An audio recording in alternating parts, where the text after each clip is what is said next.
네, 안녕하세요. 박중서입니다. 네, 이번 시간은 2024년 12월 6일 금요일장을 리뷰하고 다음 주 내만여의 날 주간을 준비하는 시간을 갖도록 하겠습니다. 자, 먼저 금요일장은 코스피 선물이 0.4% 하락, 코스피가 0.56% 하락, 코스닥이 1.43% 하락 마감을 했는데요. 일단 개장 전 체크부터 순서대로 보도록 하겠습니다. 금요일 개장 전 체크는 야간 선물이 0.2% 상승해서 종료했고 그 상태에서 비슷하게 출발 후 오전 급락 발생 그리고 회복했지만 음봉 마감을 했습니다. 삼성전자 자사주 매입 현황과 프로그램 매동 그리고 환율 체크해야 했는데요. 삼성전자 자사주는 110만 주 신청했고 2시 50분경에 매입을 완료했습니다. 프로그램 비차익은 2,045억 매수, 달러 선물은 정규장 종가로 1,418.8원이 형성됐고요. 야간에 또 올라가는 모습을 보였습니다. 삼성전자 주요 자리 체크는 계속 반복되고 있죠. 주요 자리 지금 이제 5만 4천, 5만 3천 싸움을 계속하고 있고 그 자리를 넘나드는 움직임을 금요일에도 보여줬습니다. 그리고 장중에 핫했던 종목 고려아연의 코스피 영향력을 주목해야 했습니다. 아침에 예상 시가로도 시총 현대차를 역전했었고요. 44조 원대가 나왔죠. 시총 5위가 되는 거고 장중에 고려아연 차트를 좀 띄워놓고 볼까요? 장중에 무려 50조 원, 이거 50조 원도 넘어갔습니다. 50조 원도 도달했고요. 넘어서는 모습이 나타났고, 자, 고려아연을 띄워놓고 장중 초반에 이때죠. 10시 34분 고점을 만들 때 50조 원도 넘어갔었죠. 코스피를 단독으로 9포인트가 아니라 10포인트도 넘게 올렸었습니다. 10포인트 이상 끌어올렸었고요. 240만 원 돌파 후에 이제 꺾이기 시작하면서 최대 뭐 거의 위에서 시작했다면 거의 하한가급으로 나왔죠. 요 부근. 그래서 종가가 이제 181만 3천 원으로 9.3% 하락 마감했는데 하루의 시총 최대 변화가 LG전자 시가총액 수준인 14조 원 가량이 발생하면서 코스피의 변화에 큰 영향을 미쳤습니다. 최종적으로 종가 코스피 기여도는 이제 4.33포인트를 하락시켰고요. 그에 따라서 고려아연이 없었다면은 아마 시장의 변동성 자체도 조금 축소됐겠죠. 그래서 월요일에도 시간외가 상승했는데 월요일에도 변동성 커질 가능성이 높습니다. 아직 그 완벽한 흐름이 끝나진 않았어요. 이 어떤 흐름이냐면 이제 최종적으로 고점을 찍고 이제 완전히 꺾였다라는 그런 시그널까지는 없습니다. 방어가 됐습니다.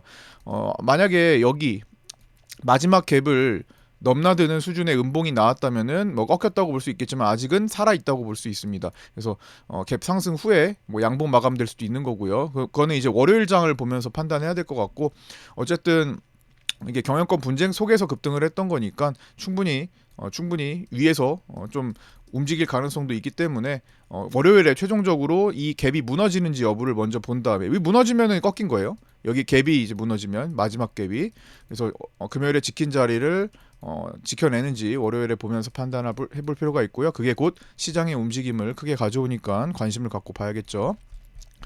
자, 그 다음에 금요일 중간에는 이제 한동훈 대표의 윤석열 대통령 집행 정지 및 탄핵 찬성 입장을 언급하면서 관련 테마주들이 요동을 쳤습니다. 이재명 관련주, 한동훈 관련주들의 동반 급등을 유발했는데요. 테마주들은 뭐 오리엔트전공이 대장이었고요. 동신건설, 에이텍 모빌리티, 토탈소프트 등이었고요. 한동훈 테마주들은 DTNC RO를 대장으로 오파스넷, 태양금속 우선주, 부방노을, 대상홀딩스, DTNC 등이 급등했습니다. 그러나 주말 사이에 이제 탄핵 표결이 부결되었죠. 그래서 해당 급등했던 종목들이 급락할 가능성이 지금 높아진 상태입니다. 워낙 이제 주말 앞두고 리스크가 커졌죠. 그래서 어떤 식으로 결정될지 몰랐기 때문에 사실 이런 것들을 이제 오버나이트 하면은 그만한 리스크를 감당을 해야 되는 그런 상황인 겁니다. 그래서 정치 테마주들은 과거에 8년 전에 최순실 사태 때도 마찬가지로 급등락을 막 했던 전력이 있었죠. 그래서 그런 것들을 체크를 해 보시고요. 그 다음에 금요일에 정리했던 내용들인데요. 금요일장에는 이제 코스피 200의 지수 플레이가 거의 뭐 전쟁터였죠. 서로 간에 계속 치열한 접전이 좀 많았습니다. 물론 중간에 오전에 2차 계엄령 찌라시들이 막 돌면서 급락도 만들어졌지만 전반적으로 매수세와 매도세가 서로 치열한 접전을 펼치는 그런 날이었습니다. 그래서 주말 앞두고 진폭 확대 변동성 장세가 출현했고요. 11시 49분 및 종가 이후에 업데이트는 이 화살표로 표기했습니다. 그래서 한번 살펴보면은 금요일장의 상승 요소들 이제 수급과 수급 외적으로도 외국인은 이제 선물 매수를 했었죠. 이제 누적으로도 매수세고. 그래서 중간에 이제 오전에 급락시에 잠시 흔들렸지만 그대로 매수세로 마감을 했습니다. 여기죠. 여기 갈색선을 보시면 이렇게 중간에 여기 흔들렸다가 다시 매수세로 이어지는 그런 모습이 보였고요. 외국인 월물 풋옵션 매도가 이제 누적된 상태인데 급락시에 최소한의 대응만 했습니다. 종가로도 15억 매수로 마감을 했죠. 최소한의 대응. 그러나 전체 포지션을 바꾸지는 못했다. 그 정도 수준은 아니다라는 거고요. 개인은 선물 매도였습니다. 이거는 상승 요소죠. 근데 오전에는 그랬는데 이제 급락장 연출 후에 탈락되었습니다. 매수로 전환됐기 때문에 상승 요소에서 탈락됐다라는 얘기입니다. 금요일 당일에.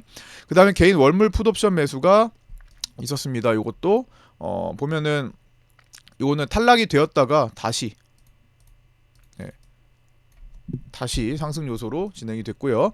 그 다음에 위클리 옵션은 이제 풋옵션 매수였다가 급락장 연출 후에 탈락되면서 매도로 끝났습니다. 그 다음 프로그램 비차익 매수는 진행이 되는 식으로 처음부터 끝까지 계속 매수세를 보였고요. 중간에 잠깐 흔들렸지만 이것도.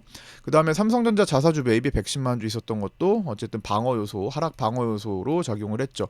종목은 이제 고려아연이 아침에는 상승 요소를 상승하는 종목이었지만 탈락됐고요. LG에너지솔루션, 삼성전자, 그다음에 밸류업 금융주들도 있었지만 밸류업 금융주들도 오후에 다 이제 하락 전환되면서 탈락되었습니다.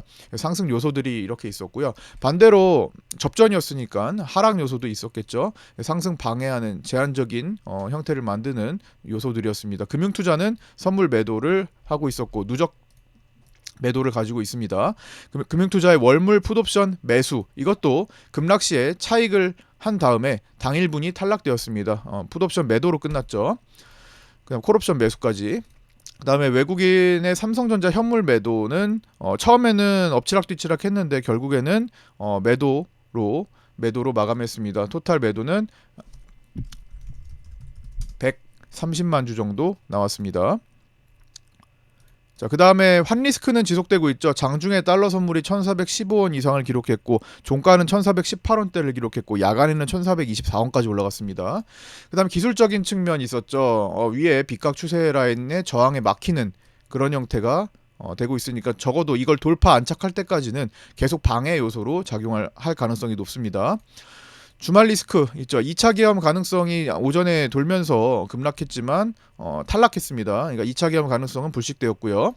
고용 보고서 앞두고 경계감 등 있었지만 이것도 이제는 월요일에는 제로 소멸이죠. 해당 종목은 이제 하락 요소를 만드는 해당 종목은 SK 하이닉스, 그다음에 조선주들, 방산주들, 그다음에 KT 등 이런 일부 밸류업주들이 있었습니다. 자, 차트 체크는요.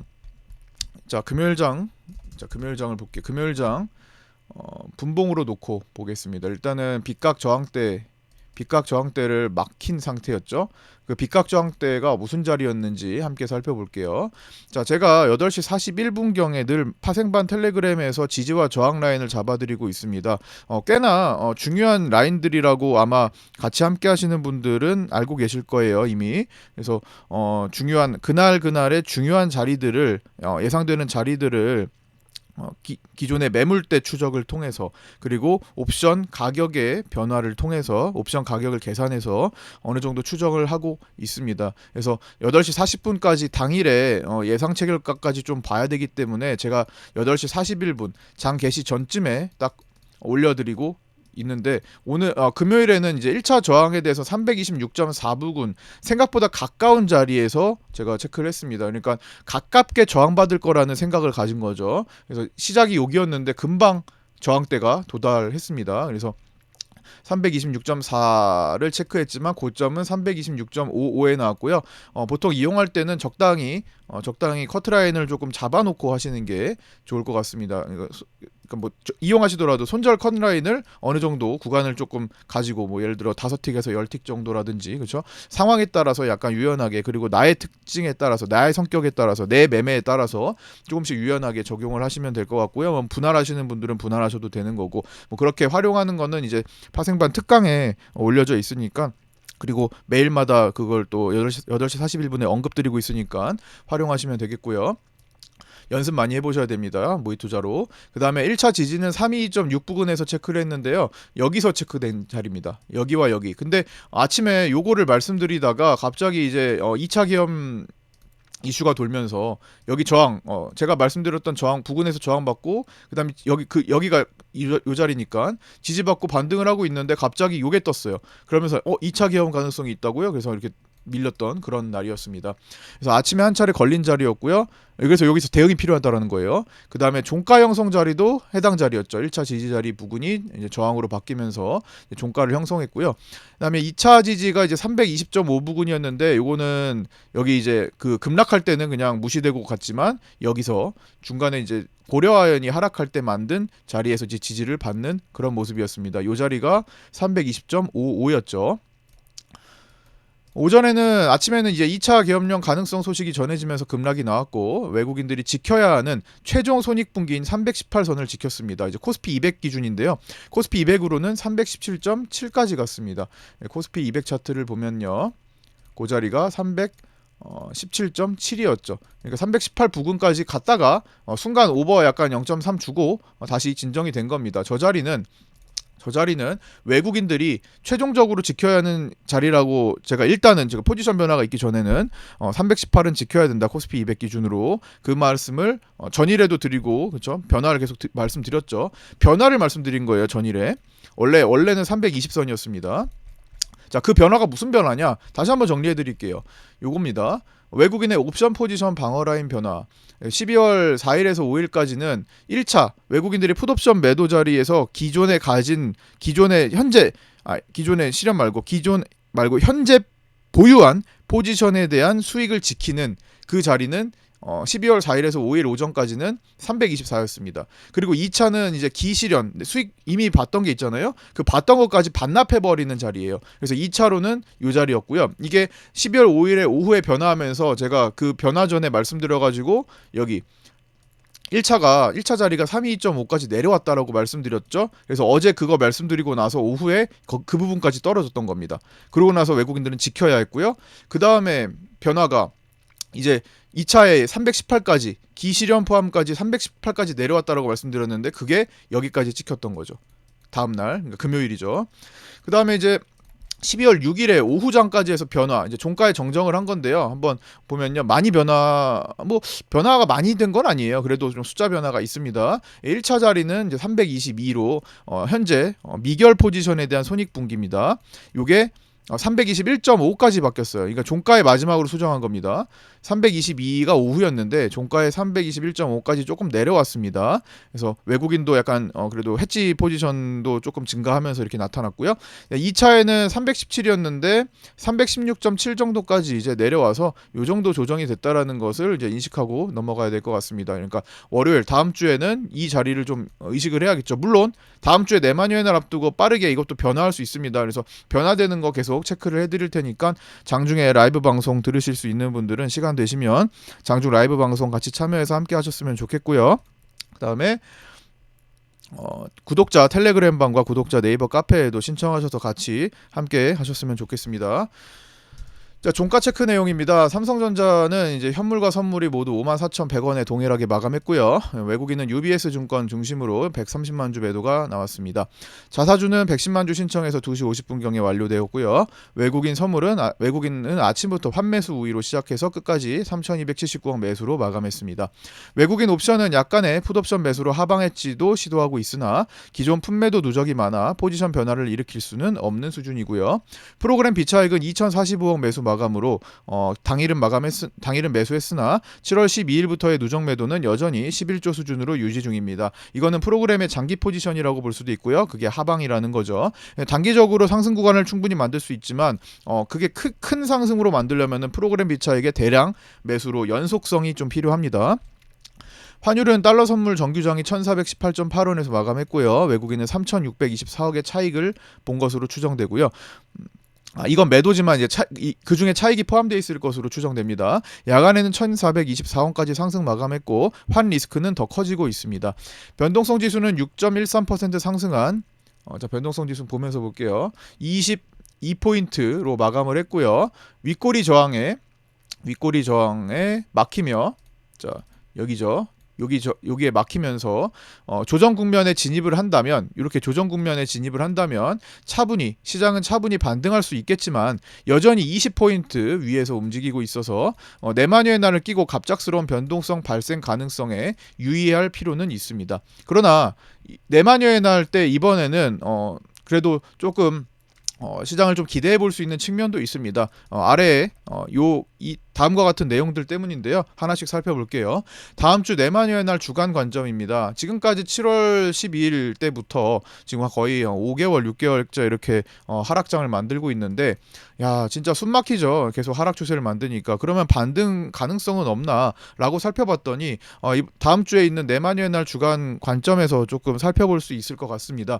자, 일단 첫 번째, 외국인의 매수 포지션 롤오버가 급증되는 것으로 추정되고 있습니다. 금요일에 스프레드 거래가 24,045계약을 계약이 발생했고요. 그 다음에 3월물 미결이 16,790계약이 급증했습니다.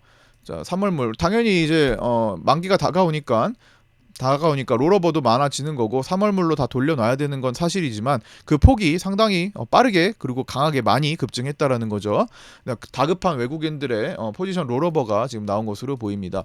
그 다음에 2차 계엄 우려에 대한 불식이 있었죠. 그 다음에 탄핵 부결로 정치적 불확실성 감소가 좀 일어났을 가능성이 있습니다. 그러나 야권은 탄핵 소추안을 재발의하기로 하는 등 아직 정치적 불확실성은 여전히 이어질 수 있으니까 이거는 그냥 참조만 하면 될 것 같고요. 흐름을 계속 다음 주에도 봐야겠죠. 세 번째는 외국인의 풋옵션 매도 누적에 따른 하방 경직 효과 유지 및 선물 매수 포지션 유지에 따른 방어세 당연히 나올 수 있는 거고요. 그 다음에 금요일에는 개인 코스피 현물 대량 매도가 출현했습니다. 자, 여기 5,816억의 코스피 대량 매도가 있었죠. 개인들은. 그 다음에 금요일에는 이제 프로그램의 저평가 현물 차익 매수세가 꽤나 유입이 됐습니다. 이런 것도 연속성이 좀 필요하지만 어쨌든 금요일에 개선된 상황이니까 체크를 해보고요. 그 다음에 여섯 번째, 시장 스프레드의 고평가 국면입니다. 현재 이론 스프레드 범위는 마이너스 0.5에서 마이너스 0.57 정도이고 시장 스프레드는 마이너스 0.1로 현재 시장 스프레드가 고평가 국면에 있습니다. 자, 보실까요? 자, 보시면 유한타증권 리서치 센터에서 발표한 표인데요. 보시면 0.5에서 0.57 요 범위가 지금 장중 여기 이론 스프레드와 수정 이론 스프레드입니다. 이것보다는 지금 높게 형성돼 있어요. 진짜 실제로는 0.1로 지금 마감을 했고요. 실제 종가 차이는 제로였습니다. 3월물과 12월물 차이가요. 그래서 지금 보면은 이 수치 대비해 가지고 이론 스프레드보다 고평가를 만들고 있죠. 여기 지금 많이 벌어져 있죠. 여기가 고평가를 만들고 있다라는 겁니다. 그럼 그게 뭔가, 그걸 어떻게 봐야 되나? 그래서 따라서 선물 옵션 동시 만기를 기준으로 현물에 대해서 차익 매수세가 유입될 확률이 높은 걸 의미합니다.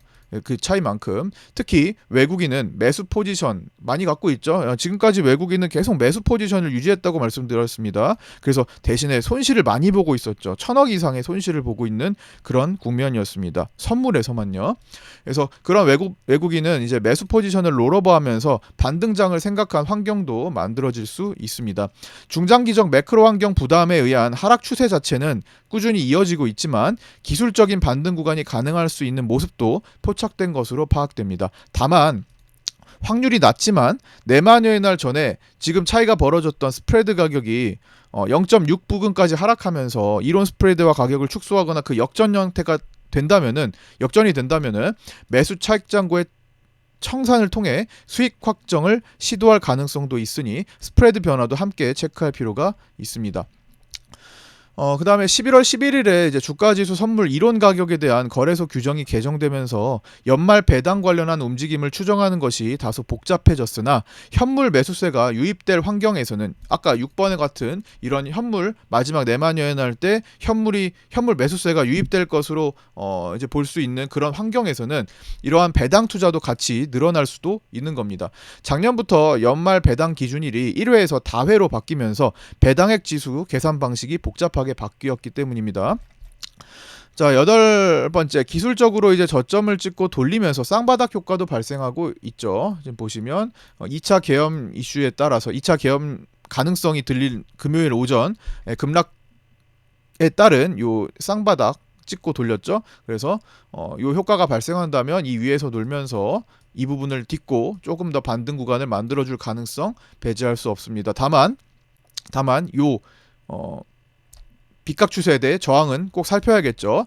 위와 같은 반등 가능 관점도 있지만 상단 추세 빗각 저항대와 매물대가 버티고 있고 환 리스크는 더 커지고 있으며 나스닥이 고점을 연일 경신하는 상황으로 미국 내만여의 날을 앞두고 차익 물량이 나오기 시작한다면 영향을 받을 수 있는 점은 고려해야 할 사항입니다. 그래서 불안한 반등세라고 요약을 할까요? 불안한 반등 가능성, 불안하지만 반등 가능성이 있는 시기다 정도로 보시면 될 것 같습니다. 그 불안감은 변동성 지수의 갑작스러운 움직임을 통해서 나타날 수도 있으니까 그것까지 함께 연계해서 보셔야 될 것 같고요. 자, 다음 주 시장에 영향을 미치는 주요 일정으로 마무리하도록 하겠습니다. 12월 9일 월요일에는 위클리 옵션 만기일이고요. 일본 3분기 GDP 확정치, 그다음에 10월 경상수지 발표 있습니다. 중국은 11월 물가지수 발표 있고요. 미국은 컨퍼런스 보드 고용동향 지수 있습니다. 그리고 11월 소비자 기대 인플레이션 등이 있습니다.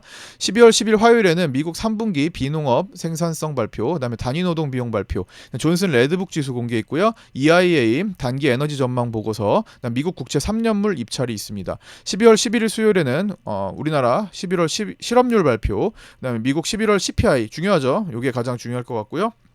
수요일 목요일이 제일 중요합니다. 미국 CPI, 그 다음에 목요일 우리 내만유 옛날 PPI 있으니까요. 그 다음에 수요일에 오펙 원유 시장 보고서, 그 다음에 미국 국채 10년물 입찰이 있습니다. 그 다음에 12월 10일 목요일에는 우리나라 4분기 내만여의 날 선물옵션 동시 만기일이 있고요. 22 통화정책회의 25bp 인하 전망이 있죠. 금리 인하 전망이 있고요. 미국 11월 중소기업 낙관지수 11월, 그 다음에 생산자 물가지수 발표, 미국 국채 30년물 입찰, 그 다음에 신규 실업수당 청구 건수 있습니다. 12월 13일 금요일에는 한국 11월 수출입 물가 있고요. 코스피 200, 코스닥 150의 정기 변경 예정되어 있고요. 미국 11월 수출입 물가지수 등이 예정되어 있습니다. 가장 중요한 거는 수요일 목요일일 것 같습니다. 수요일에 미국 소비자 물가 지수, 그 다음에 12월 12일에 내만여의 날과 22 통화정책회의, 그 다음에 미국 생산자 물가 지수, 그 다음에 미국 국채 10년물과 30년물 입찰까지 겹치면서 수요일 목요일에 변동성이 확대될 가능성이 있습니다. 그래서 우리의 반등 가능성과 이런 변동성 가능성이 충돌하면서 진폭이 커질 가능성 충분히 있으니까 매매하시는데 유의하실 필요가 있겠습니다. 지난 한 주는 이런 정치적인 움직임 때문에, 정치적인 변화 때문에 급등락이 좀 있었다면은 다음 주는 이제 수급적으로 내만여의 날을 끼고 그 다음에 지표 발표에 의한 진폭이 크게 예상됩니다. 그래서 변동성에 유의하시기 바라고요. 격변의 한 주 고생 많으셨습니다. 남은 주말 잘 보내시고요. 저는 월요일 아침 8시 20분에 유튜브 라이브 방송에서 찾아뵙도록 하겠습니다. 끝까지 시청하신 분들 감사드리고요. 구독과 좋아요, 알림 설정도 부탁드립니다. 감사합니다.